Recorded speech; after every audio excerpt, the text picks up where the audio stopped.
matter how many disturbing scenes we've seen in House of the Dragon, all of them have one denominator in common, and that is the direct or indirect inclusion of rats. Alongside this slow-brewing conflict, which has now escalated to the point of bloodshed, the show has teased many elements that would eventually go on to weave doom for the future of House Targaryen, and they have most subtly done this by using rats as a form of symbolism. Rats have always been known to spell doom in period dramas or even horrors. These pests are harbingers of bad omens. I mean, they're literally associated with the plague, and we've seen them quite a bit in Game of Thrones so far.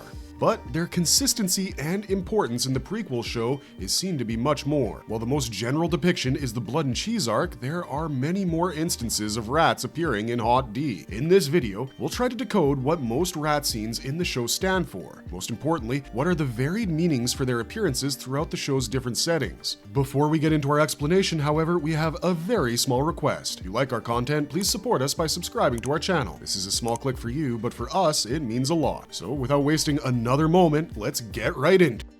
Every metaphor the rats represent in House of the Dragon. In a more basic and literal sense, rats usually show up when things are falling apart, as they typically are a sign of decay, neglect, and even death. In medieval settings, they're a clear indicator that things aren't going very well, and House of the Dragon takes place in a time reminiscent of our own history's dark and dirty Middle Ages. As a prequel to Game of Thrones, the series continues this tradition with rats darting around the darkest, most dismal places and moments. But of course, nothing is ever so straightforward in the world of Westeros. There is much more to it than just a literal interpretation, because rats also symbolize treachery and cunning. They survive by lurking in the shadows, which mirrors the constant political backstabbing, deceit, and scheming in the series. They're not just part of the scenery, they literally reflect the moral decay alongside the breakdown of the integrity and unity that once held all these powerful families and houses together. Not just that, there's also an element of foreshadowing here, because the rats often show up right before chaos, given how it is often said that these pests can sense disaster before it even strikes. Back in the day, even when sailors noticed rats fleeing from a ship right before it left for a voyage, they took it as a sign that that ship was doomed. So, similarly, in House of the Dragon,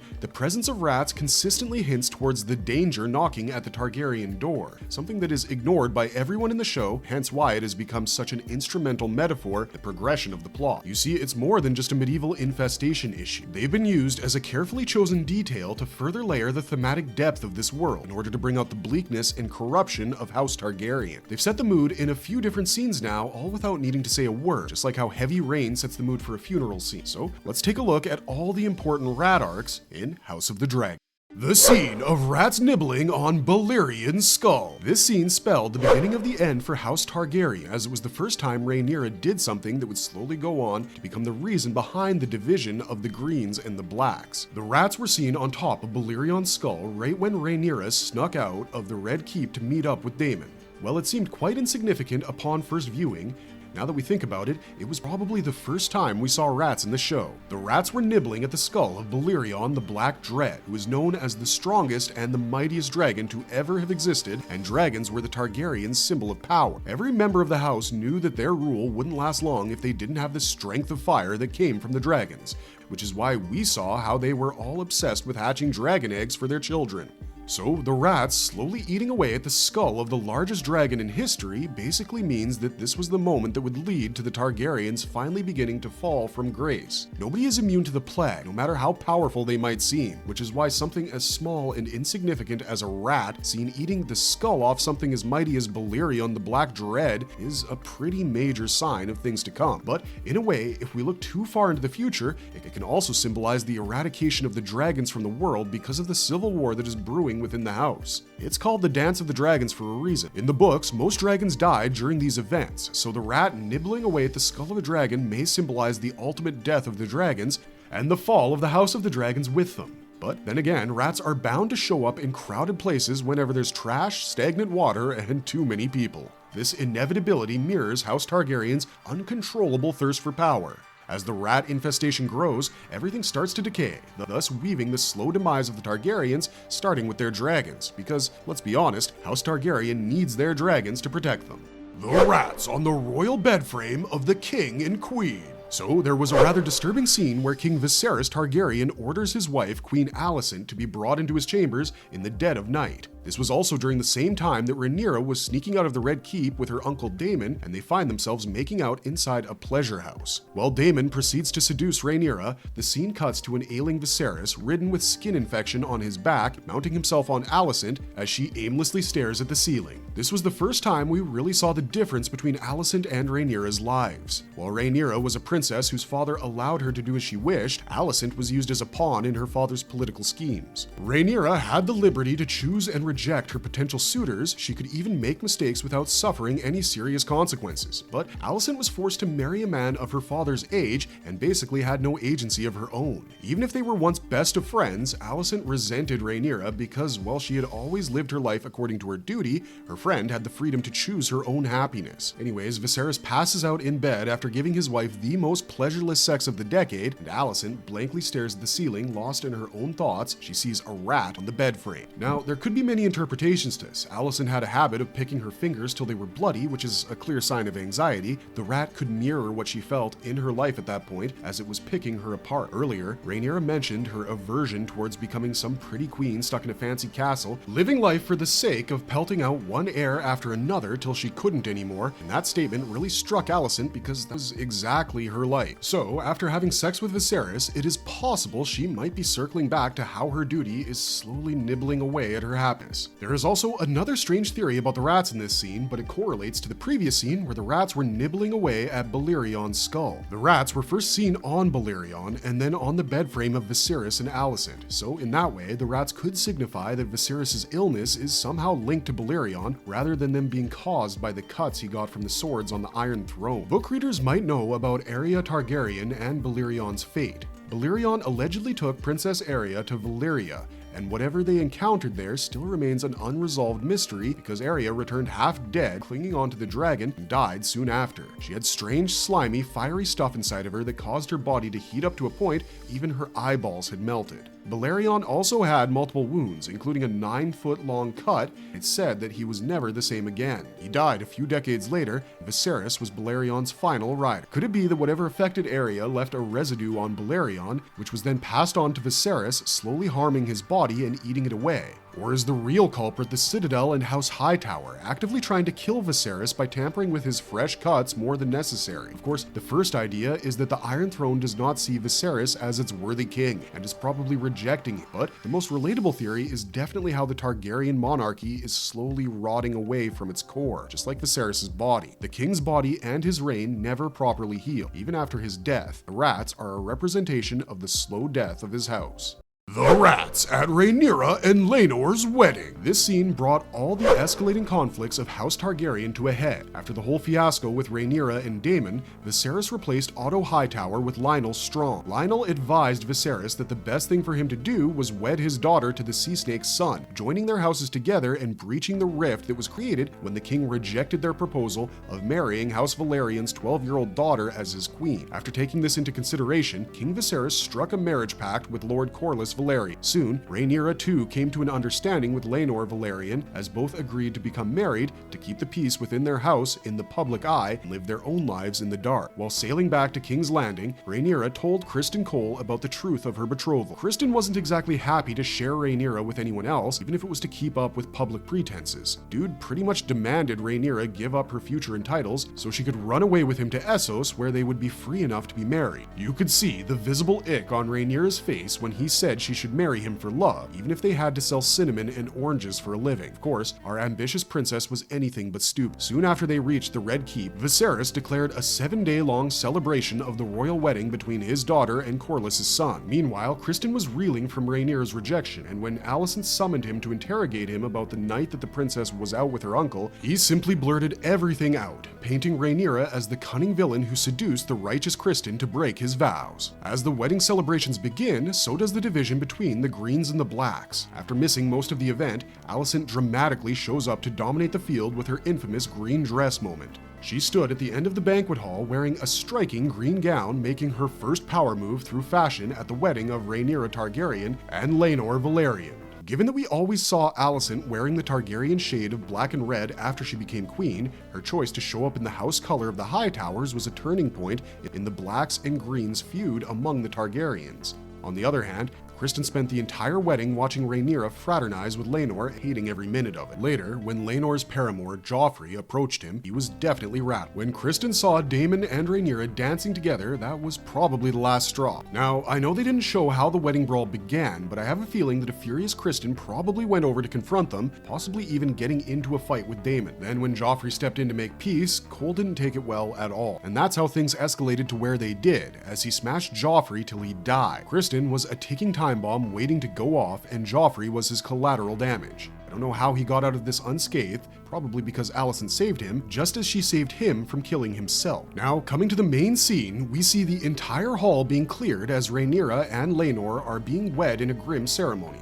Then we see a shot of blood splattered on the ground, followed by rats running in to clean the mess left behind by Joffrey's death. Episode 5 ends with the rats greedily drinking blood, followed by Viserys suddenly passing out after Rhaenyra recites her wedding vows. Episode 5 had already shown how severely Viserys' illness was progressing through his terrible seasickness, frequent coughing, collapse upon arriving at King's Landing, and then the sudden nosebleed during Criston and Joffrey's fight, all highlighting his condition becoming worse and worse. So this final collapse wasn't unexpected. While everyone believed this scene set up the most brutal moment of the show, foreshadowing the blood and cheese arc, I think it once again symbolized the doom of the Targaryens, with the rats drinking blood while the king passes out. It is pretty obvious that the inevitable rift in the house was near, and it began right here, with the division of the two factions, which would only worsen after the death of King Viserys.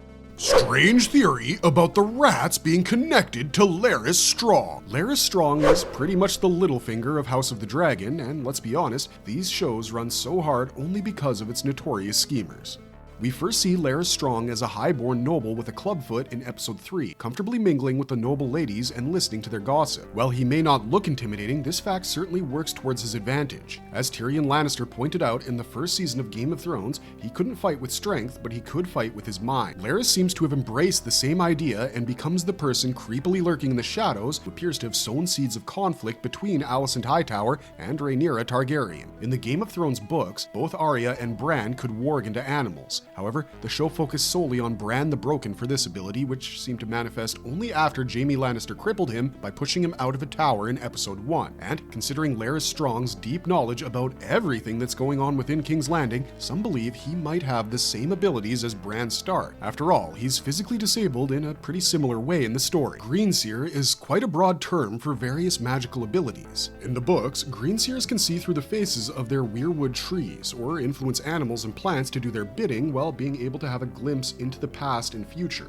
A popular fan theory suggests that Larys Strong might also be a Greenseer because there have been many hints dropped throughout House of the Dragon, such as his knowledge of Alicent and Rhaenyra's conversation near the Weirwood tree. Now, the theory about Larys Strong being a warg or Greenseer first started during Rhaenyra's troubled wedding in episode 5. Like we previously discussed, after Criston Cole brutally murdered Laenor's boyfriend Joffrey, the ceremony continued in private. Towards the end of this episode, we see a rat lapping up Joff's blood. This could have been a metaphor for how death draws out predators. However, episode 6 of the show only added more weight to this fan theory. After the 10-year time jump in this episode, we also witnessed Larys Strong's transition into a full-blown villain as he orchestrated the murders of his brother and father, thus becoming the Lord of Harrenhal and head of House Strong. This theory about him possibly being a warg gained more attention during the rat scene with King Viserys, where the king is seen weeping alone when a rat silently appears, walking along a ledge within plain view. Now, of course, we don't know if Larys is the three-eyed rat using these creatures to spy throughout the Red Keep because the source material has left this part a rather gray area. Although it is worth noting that Larys Strong's family lineage traces back to the First Men, who revered and worshipped the Weirwood trees. His birthplace is Harrenhal, which is situated near the Isle of Faces, a place that's known for its abundance of weirwood trees.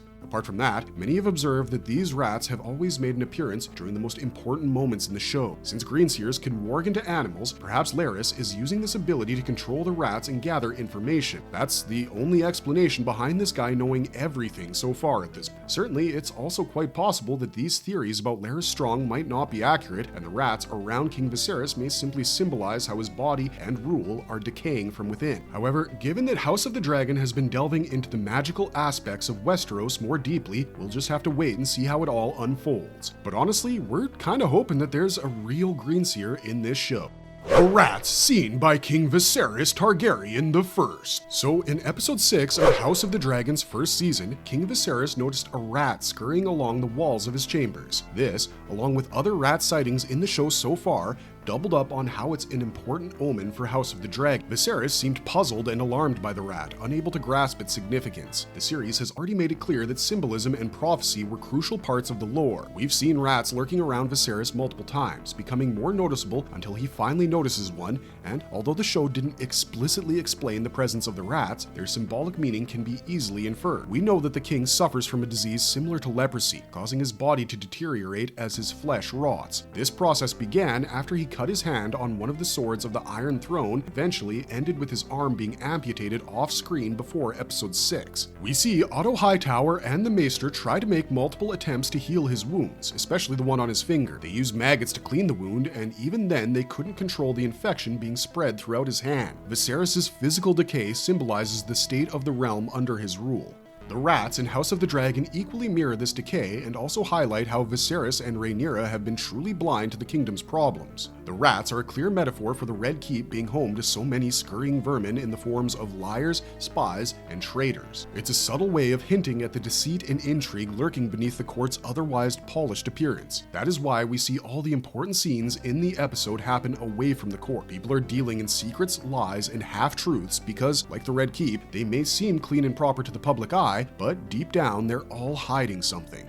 Like Otto Hightower, he constantly manipulated the king and influenced his decisions to favor his own ambitions. That's probably why the infection of Viserys' ailment began in his hand and ultimately worsened when his hand had to be chopped off. Plus, vermin and carrion feeders have been a recurring theme in every episode of the first season. In episode 1, Viserys talked about vultures feasting on his wife and son in a dream. In episodes 2 and 3, we saw the crab feeders' crabs eating the sailors alive. And ultimately, from episode 4, we start seeing the recurring display of rats in different settings. Episode 2 also showed maggots eating Viserys' finger, and in episode 4 we saw the rats. This symbolism highlights the opportunists taking advantage of Viserys' weaknesses and foreshadows the devastation that the upcoming civil war will bring, reminiscent of A Feast for Crows. The Blood and Cheese Arc. Well, nothing comes close to the horrors of the Red Wedding from Game of Thrones. I think the Blood and Cheese Arc is the most haunting part of House of the Dragon so far. Surely the show made quite a few notable changes at the end. Still, in The Fire and Blood, this loss was painted with blood in the canvas of sheer terror. In the first episode of the second season, when King Aegon II goes into Helena's room to look for his 5-year-old son Jaehaerys,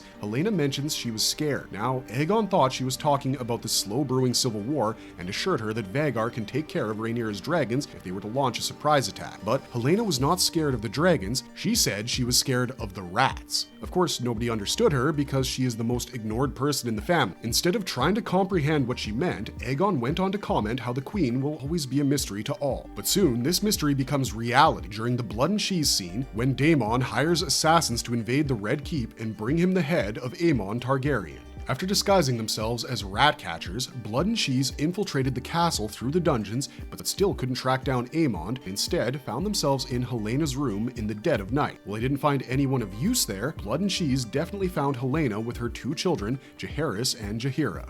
And Daemon did say a son for a son, so after making Helena choose, they sliced the head off of little Jaehaerys, thus explaining why Helena was so scared of rats in the first place. In the second episode, we saw how this death affected every member of the house, especially the Greens. Aegon's temperament drastically changed as he declared war in a frenzy. Helena too was barely hanging by a thread, and yet was forced to parade around the city with her dead son's body on display. While Alicent could barely control her guilt, Criston went about projecting his guilt on others. The only sensible person in the family, Otto Hightower, was foolishly replaced by Aegon with Criston as his new hand, after he called out the king for being stupid enough to declare the death of innocent rat catchers in the city. This incident changed all the dynamics within the Green faction, as the rats foreshadowed this doom coming to the Red Keep right from the very beginning, while everyone else ignored it. This incident traumatized everyone so much that the castle never hired rat catchers again, which is why, fun fact, in Game of Thrones, you only ever see cats running around the castle castle, as they were domesticated to solve the rat problems of the nobility. So that's all the times rats have spewed their bad omens in House of the Dragon through their frequent appearances. While every rat appearance has been thought to build up to the Blood and Cheese arc, we love how the writers hid other details for us to dig into. But I don't think we'll see rats anymore after the death of Prince Jaehaerys, unless of course the Larys Strong theory does come true. What do you guys think? Is Larys the Clubfoot actually the three-eyed rat? Let us know your thoughts about rats in the comments section down below, and if you liked our content, forget to leave a like and subscribe to us if you haven't already. Thanks for watching, stay safe out there, and have a marvelous day.